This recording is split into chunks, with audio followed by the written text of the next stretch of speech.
Mais oui, vous entendez pas? C'est sûr, c'est le gros œuvre. Donc on réouvre les portes murées, on a enlevé un escalier en béton armé pour faire place à un ascenseur. Donc on est dans le gros œuvre et ça avance bien.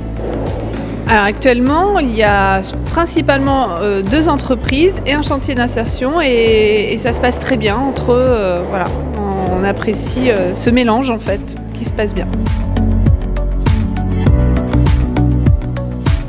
Alors il y a 8 salariés en situation d'insertion et il y a des encadrants de la ville de Vire des services techniques. Alors la mission première c'est le musée, en ce qui concerne tout ce qui est le lieu où on se trouve actuellement, la démolition des sols et la réhabilitation à l'étage de l'ancien appartement du DGS. Alors ils ont une attestation mais qui n'est pas qualifiante. Mais par contre, là, on est en train de travailler de manière à leur faire obtenir un certificat de qualité professionnelle. Oui, parce que le chantier, c'est l'occasion d'apprendre des savoir-faire.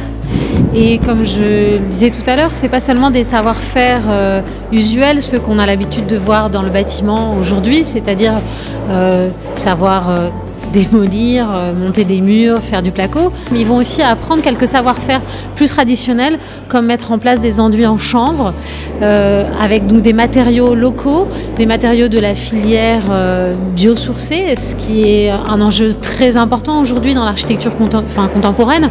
Oui, et surtout, ça leur donne une vision du métier dans le bâtiment qui est beaucoup plus valorisante. Donc c'est pas négligeable comme argument aussi pour motiver des gens à rentrer dans cette filière qui souffre d'un manque de main-d'œuvre aujourd'hui et de postulants à ces métiers. Effectivement, il y a les chantiers d'insertion, il y en a de nombreux, mais c'est assez rare qu'une collectivité gère en direct un chantier d'insertion. C'est un engagement fort qui avait été pris par mon prédécesseur et que nous avons poursuivi, de faire en sorte que la collectivité joue un rôle dans l'aide à l'insertion sociale et professionnelle de demandeurs d'emploi, en leur proposant des supports d'intérêt général, des supports de travail, d'apprentissage, de savoir-faire, de métiers dans le domaine du bâtiment, dans le domaine de la restauration du patrimoine.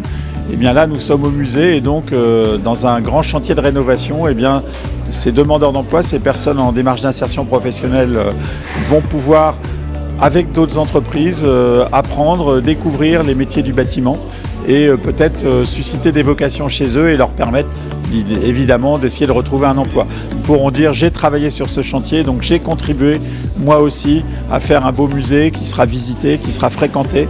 Donc je pense que pour eux c'est aussi à mon avis une fierté de pouvoir à travers ce chantier participer à un projet d'intérêt général comme celui-là.